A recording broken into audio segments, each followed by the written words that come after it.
Hi, Sheila. It's so nice to see you. Patty, thank you so much. I love seeing your face, especially in the morning. Oh, well, that's a good thing. That's actually a really good thing. It's so nice to catch up with you. I want to hear about all that you're doing with your new business and your Luminary Partners and what's happening because that's really exciting to me to see your transformation. And I hear that you just did a talk on resilience, which of course is just straight up my alley. So where do we begin? Gosh, you're correct, Patty. Life has been a couple of different bumps and joys since we last spoke, but really, I think the journey began with what you and I talked about almost, 5, 6 years ago during COVID and figuring out who we really are and who we want to be and what kind of goals we want in life. So, since that time, I have been on a conscious journey to align what I knew I could always do with doing it every single day. And the result of that has been confronting a lot of fears, but mostly being courageous and I being know who you as courageous. Absolutely, you are courageous as a lion, right?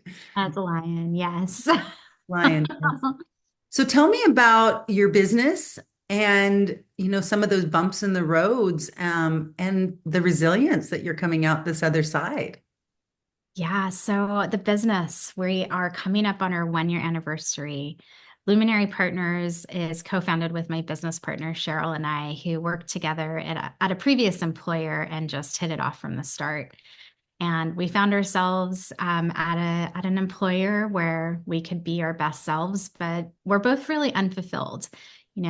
It was a position, it was a great job, and we were doing great work. But I think both Cheryl and I, were always driven by the fact that there's so much more that we could be doing. And how are we spending our days doing what makes us most fulfilled, mostly fulfilling our joy drive?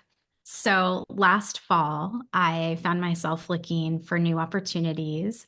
And while I was looking at job descriptions, I was already getting bored, which wasn't a good sign at all. Like, you don't want to be bored applying for a job or knowing that you'll be unfulfilled before you even apply. So I called up Cheryl and we went to lunch. And 6 weeks later, we launched our firm, Luminary Partners. And since that day, it's been an iteration of beautiful thought, collaboration, and vision. And we serve businesses and organizations that are looking to meet their maximum growth potential. We bring innovative ideas, we do the work ourselves, and we support businesses in four specific areas: brand expansion, accounting and finance, day to day management, and what we like to call the cruising altitude of 30,000 feet, your big picture strategy, where really the food is made, the secret sauce to success is. So we've been in business 9 months and every day is different. I will say that whatever plan we have for the day typically goes out the window because we have to pivot and respond and just find solutions to all of the opportunities that exist. Oh, I just love the words you use. I mean, just the way you say pivot to the opportunities. And to me, that was one of the most fun, challenging, and nerve-wracking pieces of business is to get to do that, right? It's every day is this new opportunity to create a solution or find a solution for a client, but every day is an opportunity that could fall short too, right? So there's always this there's a fun factor to it when There you is. work with clients and love the work you're doing. I can see that you do. Exactly. And I'm so glad you phrased it that way as get to. Just yesterday, as I was scrolling on Instagram for my daily dose of break, Reese Witherspoon popped up and she was reiterating a story that she had heard from Steve Gutenberg. And the story goes like this. Steve was sitting at a train station waiting for the train to come. And instead of saying, I have to wait for this train, he said, I get to take this train.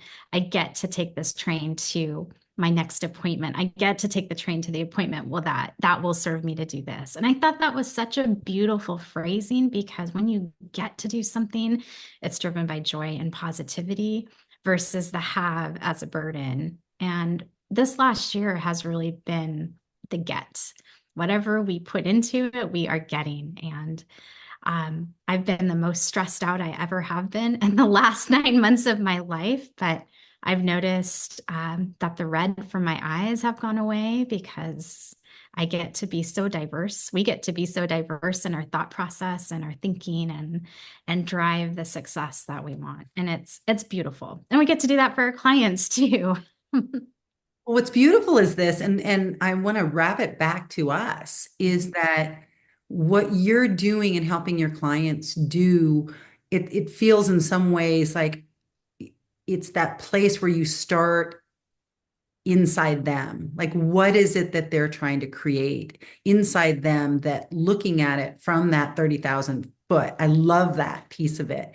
When we look at our lives from that 30,000 foot, when we look at our business from the 30,000 foot, when we step away from that emotional turmoil that can be in the weeds sometimes, and then start putting that higher level strategic thinking into not only our business, but into our daily lives, and realizing how much a shift we can make in daily living, right? That we can do all these things, that we can maneuver and craft and poke the universe, as Steve Jobs says. And that's the piece that I love.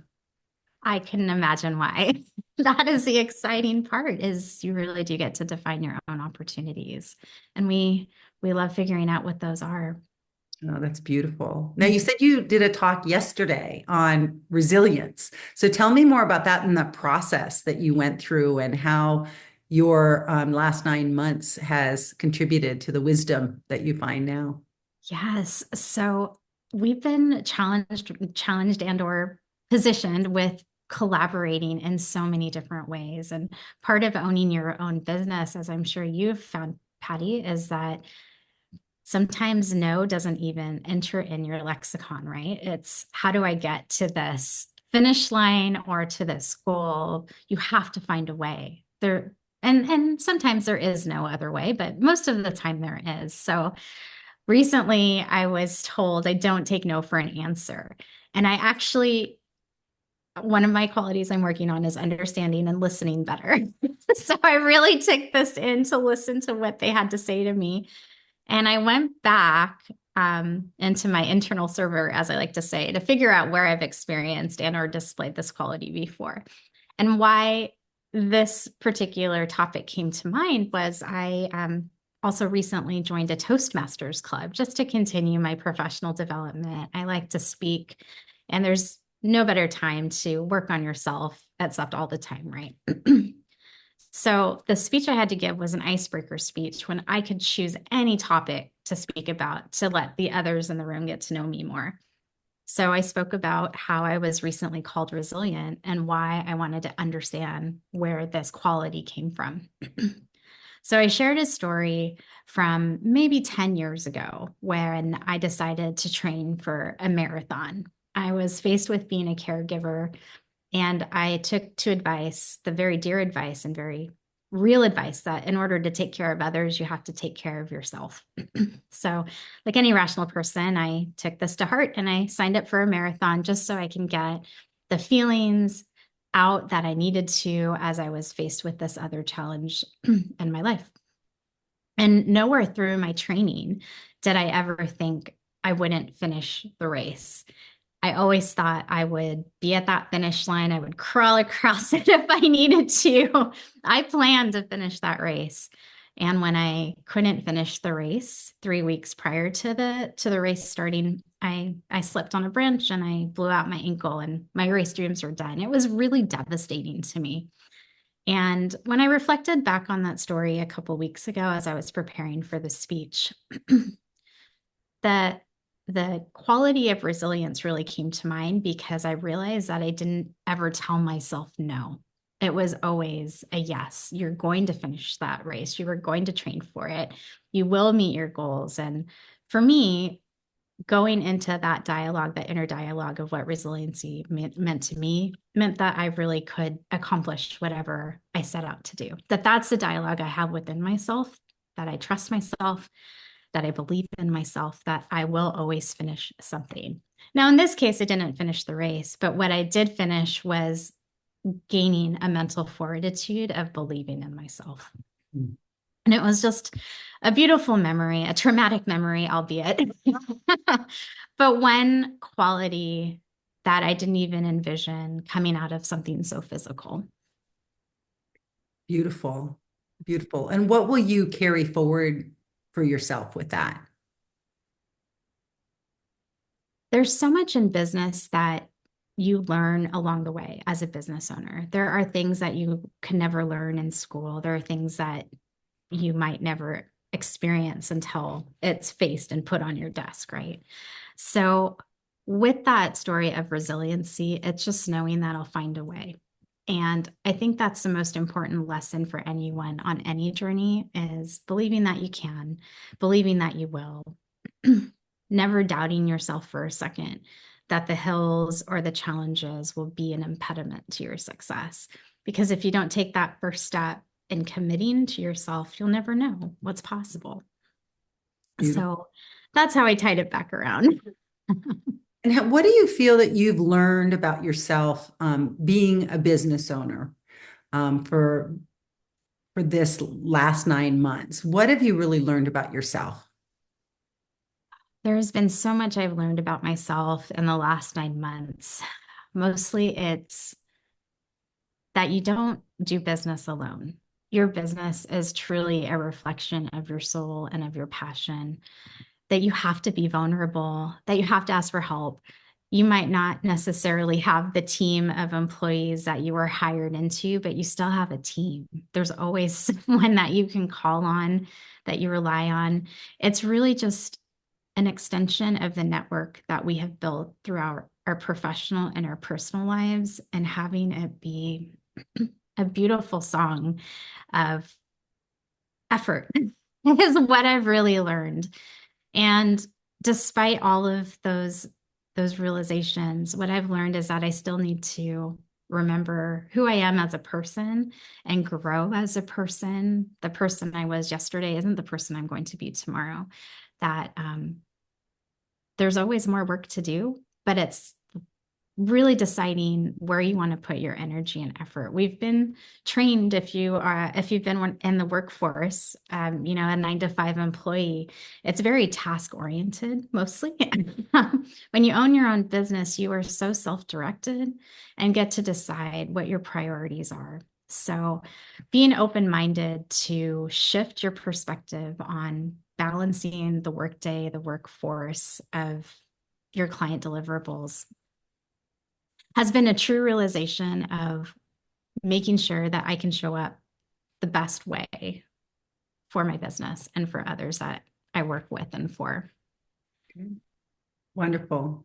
Has there been any personal care tools and tips that you have found have been even more important now that you sort of schedule your own day, report to yourself, and you don't have that other um, maybe person or boss sort of guiding you or nudging you? Are there some self-care things that have become even more important for you?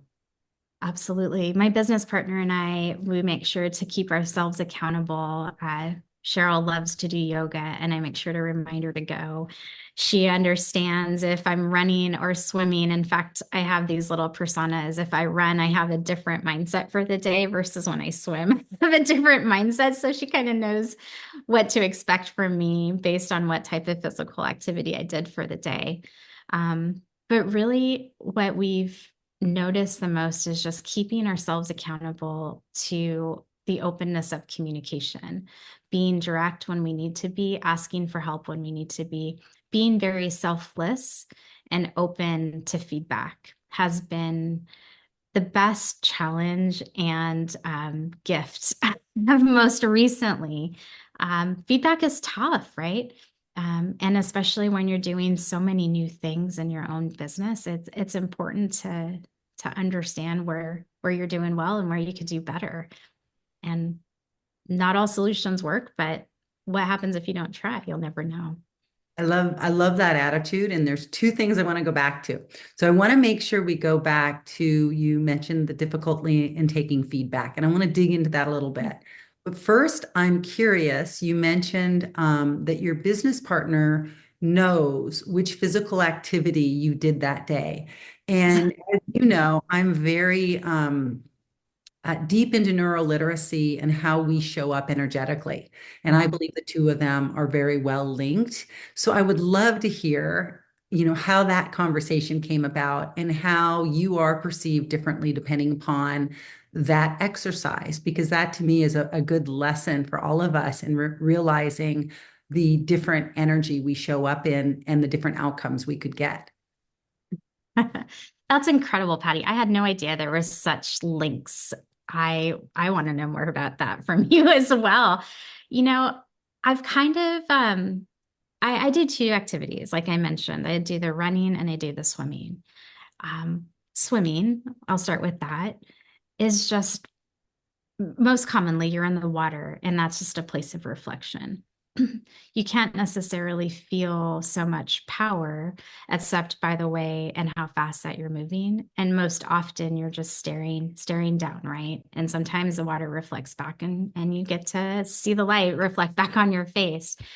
For me, when I swim, it's just a place for me to be calm and to be quiet. And I love that about swimming. When I swim and then I show up to work, it's just the anxiety has really just gone away. Sometimes I think about a problem and how I will solve it, or even if it's a creative solution, I'll get my hook when I'm drafting copy or designing content. But really, it's just about the slow and steady with swimming. When it comes to running, I find that depending on how my run goes, if I ran really fast that day, I can accomplish 10 things off of my checklist versus five, right? There's a lot of endurance, there's a lot of stamina, there's a lot of strength and power. So I might come off a little bit strong if I ran that morning. It depends. Can you guess what I did today? You may have run today. That was yesterday. Today I swam. Oh, okay. Yeah, I mean, I'm still trying to understand it, but even knowing, right? So part of what we're teaching is understanding how what you do, right, does impact, changes your disposition or your mindset or your energy level when you walk into a room or to a client meeting. And when we start to become aware of that, then we start to notice it in smaller ways, right? Did somebody ding your car before you went into a big client meeting and threw you for a loop? Or how do we, which is what I love, how do we practically create space around us to, instead of trigger the negative things or the to-do list, trigger the gratitude, trigger those things that bring us back above the line into that place where we have that creative energy to do our best work. It's so true. I mean, I know personally I love to use exercise as a way to calm anxiety. If I know I have a really big day ahead, or if we're doing a huge client pitch, it just takes the edge off, because I know if I've done something for myself, then I can do things for other people. It's a beautiful tool. And even if I can't get in a run or a swim, there's always a walk, any type of physical activity that gives me 20 minutes of relief. I've even started walking the neighborhood dog alongside mine, just just to know that I'm still this human plus a businesswoman plus, dog mom or whatever else you need to be at that very moment, right? It's just that little bit of a release valve for the pressure is really nice, is extending that energy and knowing it. So back to feedback. Yeah. Tell me about that as a challenge for you. Yeah, I we started talking a couple months ago about this concept of ego, and there's always been, I think, based on what circles you run in, I know I grew up very spiritual, where we were always told, don't have ego, don't have ego. And I think for the longest time, I thought that just meant, well, do things for other people first, care for others, serve others, help your community. But lately I've been understanding that, trying to understand, I'm not nowhere near perfect in this, but the duality between the I versus we is a really big thing. Or um, knowing when to ask for help, or knowing how to be a servant leader and pass a project to someone else when you can do it, but should you be doing it? And how do you release yourself from that pressure of doing a job? I think we've worked so hard. I talked to a colleague yesterday who said we've been in our careers for 20 years. And I thought, oh, God, he's right. And for 20 years, we've worked so hard. We've done this, we've done that, we've made money, we've established these goals, but so what?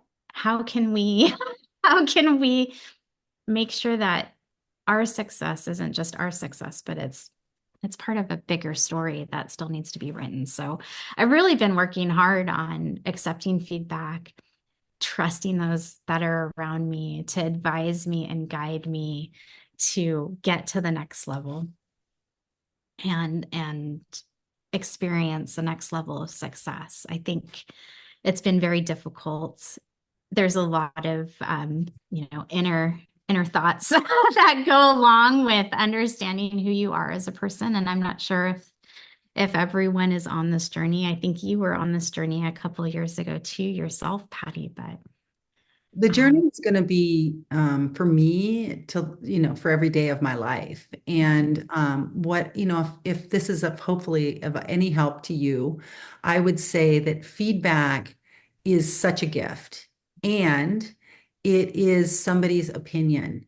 And so what I've found is the most important thing is to take that feedback, to value that feedback, to look at it and sort of dissect it, chew it up a little bit, understand where the feedback may be coming from, how it could support you in your growth, where you want to go, and then take what works for you and leave the rest. Because if you ask, any of the 8 billion people on the planet, there will be 8 billion opinions about our worth. And what I've come to learn is that there are 8 billion of us and 8 billion of us on a path. And so I believe our job is to first make sure that we have our oxygen, make sure that we know who we are and that we are, as the four agreement says, we're impeccable with our word. We don't take things personally. We always do our best and we don't make assumptions. And when we can do that, when we can live in this balanced place of flow, interested in other people's opinions, interested in their ideas, but fully willing to just take on only the ones that serve us, then we can roll in synergy with each other. And that's sort of the message I want to bring to others is how do we make sure we're at our best? Because we all know people, right? The most curmudgeon-y person in the world having a really good day and getting what they want can be lovely.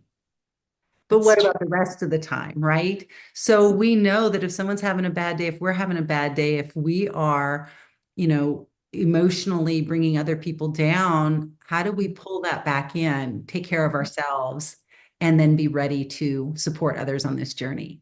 Right. That's so beautifully said, Patty, and turning that conversation around to where it's okay to be vulnerable and to ask for help and to ask for feedback. So much of our society is built on you have to be strong, you have to be powerful, but you can also be working on yourself and trying to be a better person. When does that shift happen or how often should it happen? I'm sure you've done all of the research on that. Well, I don't And know if it's the research or if it's, going really, really deep into what I call evolution. And I feel that the time for human evolution is the time we're in. And evolution simply means that we are willing to question all of our beliefs, that we are willing to look at who we are as this energetic being. And instead of deciding who we should be based on the power and the prestige that the world tells us we need, to start to listen to ourselves and really respect, the feminine energy that we have that has been squashed for so long, that intuitive nature, that passion, that energy that we have inside of us that just needs a safe place to Mhm. play. That reminds me of our soul rising days, Patty, when we were encouraging those inner circles to give your own soul a name and bring that light from within Yeah. to without. Mine's Oma. And now that I'm a grandma, that's my name. It's Oma. So yeah, all of those things. And I do think, I haven't lost that connection. It's only gotten stronger, that I believe we are here to continue to learn. I mean, my mind is blown to realize that it was only in 2007 when Norman Doidge wrote the book about the mind that the medical community started to believe that we continue to evolve past the age of 26.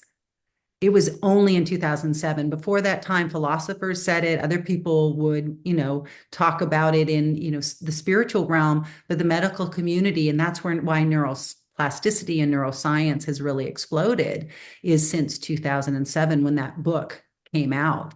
And so now we know that our minds do continue to create connections and deep roads, and we can either feed those roads of negativity and judgment, or we can delight in rebuilding those roads of creativity and gratitude and all of those things that keep us in a place that we're above the line and growing and thriving.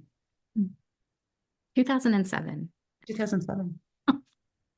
So anyone that was educated purely before 2007 was told that your brain will stop developing at age 26 and it will remain unchanged until your decline in old age.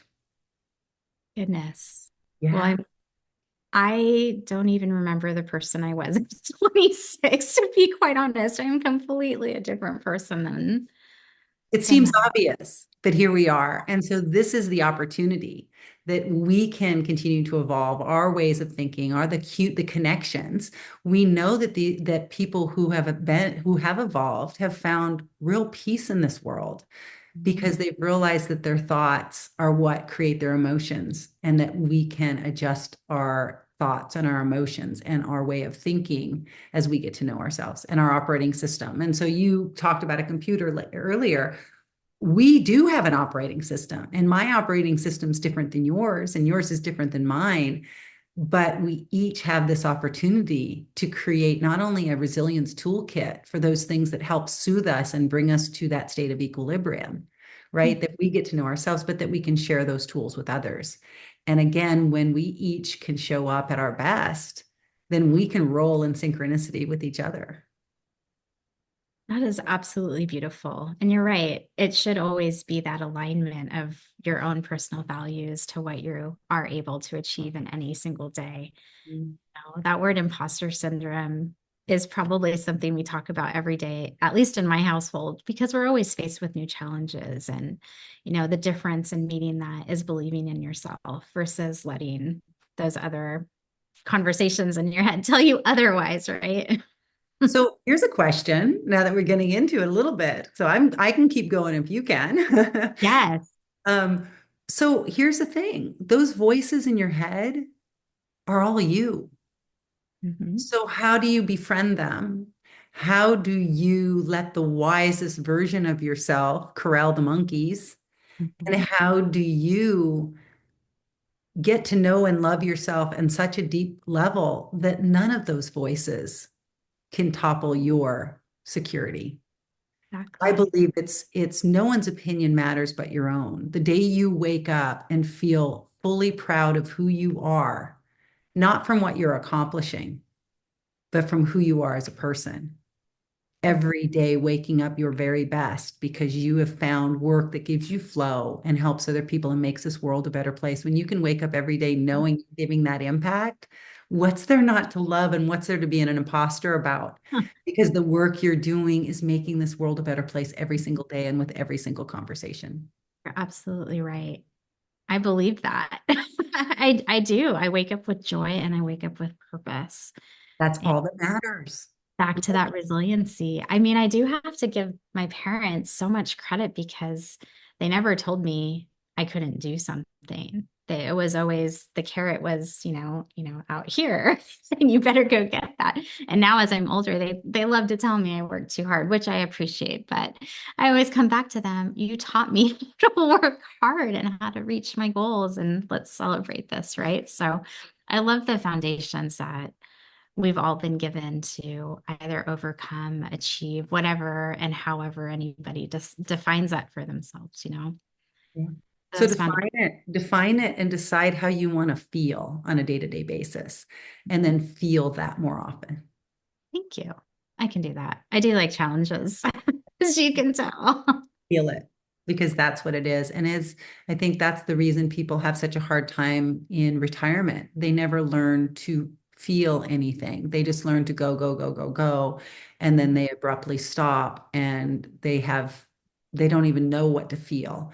If we can start enjoying our journey on a day-to-day basis and start enjoying that feeling of helping that client, enjoying that client, seeing their businesses take off and flow and everything's working, that is sustainable. That is the Sheila that I see you wanting to be. So find those moments of flow and then savor those.